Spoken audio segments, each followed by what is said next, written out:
Market के लिए जिसका नाम है आरंभ है प्रचंड।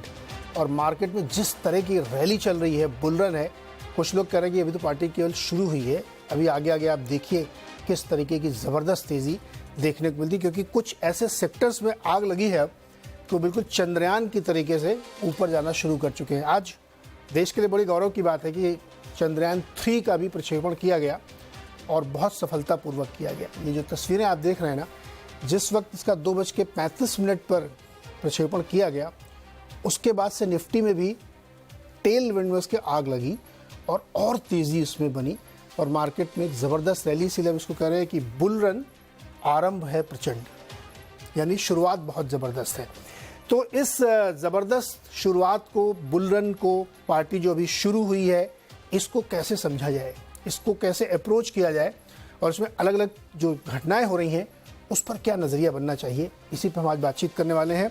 आपके मन के सारे सवालों के जवाब आज इस शो में दिए जाएंगे। तो ऑन द शो यानी शो में हम क्या बात करने वाले हैं, 3 विषय पर आज हम बात करेंगे। पहला तो यही है कि ये जो बुल रन की जो शुरुआत है अभी, ये यहाँ से कितनी लंबी रैली करेगा, इसकी पीछे की जो ताकत है वो क्या है। तो ये जो बुल रन है इसको समझेंगे डिटेल में।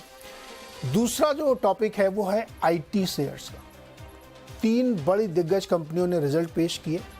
रिजल्ट कुछ खास नहीं थे, लेकिन स्टॉक ज़बरदस्त रिटर्न के साथ खास बन गए। यानी आईटी सुपरस्टार सेक्टर था और इतनी बड़ी तेज़ी, कुछ लोग कह रहे थे या डेटा कह रहा था कि 2-2, 3-3 साल में एक ही दिन में इतनी तेज़ी इन स्टॉक्स में नहीं बनी थी।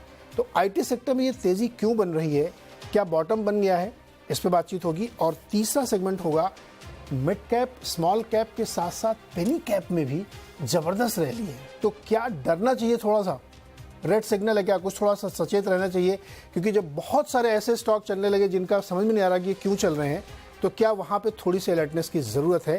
क्योंकि बुल रन में भी आप जोश में तो हो, लेकिन होश नहीं खोना चाहिए। इस पर भी हम बातचीत करेंगे।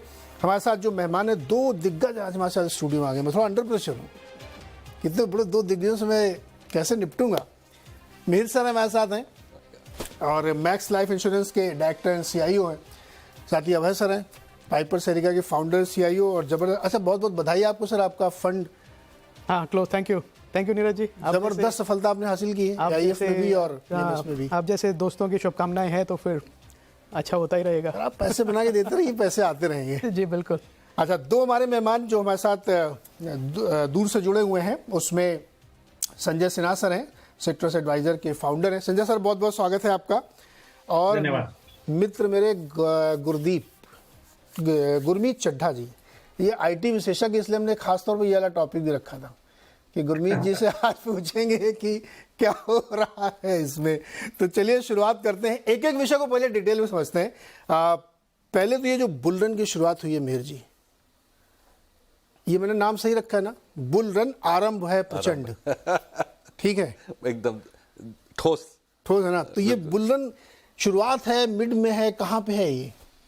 देखो, वो तो शुरुआत थी कि मिड है कि एंड है, वो तो बाद में पता चलता है। ऑलवेज हाइंडसाइट में क्यों है ये, हाइंडसाइट में हम तो क्यों हो रहा है वो ही एनालाइज कर सकते हैं। बताइए क्यों है। सो ब्रॉडली स्पीकिंग हम देखें तो कारण जो अनसर्टेनिटी का था, वो बेसिकली एक डर था कि जो इन्फ्लेशन, वर्ल्ड वाइड जो इन्फ्लेशन है, महंगाई का दर है, वो बढ़ते जा रहा है, कंट्रोल में नहीं है।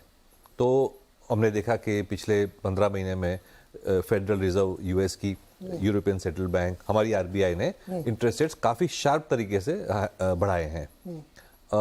और सही किया था, क्योंकि हमने देखा कि इन्फ्लेशन, महंगाई का दर नीचे नहीं आ रहा था। लेकिन अब after almost 15 months of hike, ऐसा लग रहा है कि धीरे धीरे करके जो इन्फ्लेशन है काबू में आ रहा है। इंडिया में तो हम देखें, होलसेल प्राइस इंडेक्स जो है ऑलरेडी नेगेटिव टेरिटरी में चला गया है। और हमने ये देखा है कि थोड़े महीनों के बाद जो कंज्यूमर प्राइस इन्फ्लेशन इंडेक्स है, जो ज़्यादा महत्व का है, वो भी धीरे धीरे करके नीचे आता है जो होलसेल प्राइस के साथ साथ। तो इंडिया में ऐसा लग रहा है कि जो इन्फ्लेशन का सबसे पीक भय था वो शायद अब इतना नहीं रहा। US में मिक्स सिग्नल्स हैं, लेकिन जो लास्ट 2-3 दिन पहले जो डेटा पॉइंट आया था इन्फ्लेशन का, उससे भी लग रहा है कि शायद बढ़ना कम हुआ है, नीचे नहीं आ रहा है लेकिन बढ़ना कम हो चुका है। तो मैं अगर कहूँगा 2 महीने पहले जैसा माहौल था कि ये फेडरल रिजर्व लिक्विडिटी बिल्कुल टाइट रखेगी, मार्केट्स को इसका नेगेटिव इम्पैक्ट आएगा और ब्याज के दर और बढ़ते रहेंगे, वो अब लग रहा है कि ब्याज के दर और नहीं बढ़ेंगे, लेकिन शायद ये हाई लेवल पे थोड़े महीने तक रहेंगे और मे भी 6 महीने के बाद शायद फेडरल रिजर्व उसको काटना भी शुरू करें। तो एक जो हम कह सकते हैं कि जो डार्केस्ट नाइट थी, darkest hour of the night था कि जब ऐसा लग रहा था कि इन्फ्लेशन का कोई अंत ही नहीं है, वो शायद अभी हमारे पीछे हो चुका है। तो अब ये लग रहा है कि इन्फ्लेशन कंट्रोल में आएगी तो इंटरेस्ट रेट बढ़ना कम होंगे और लिक्विडिटी वगैरह जो है ग्लोबली वापस आएगी।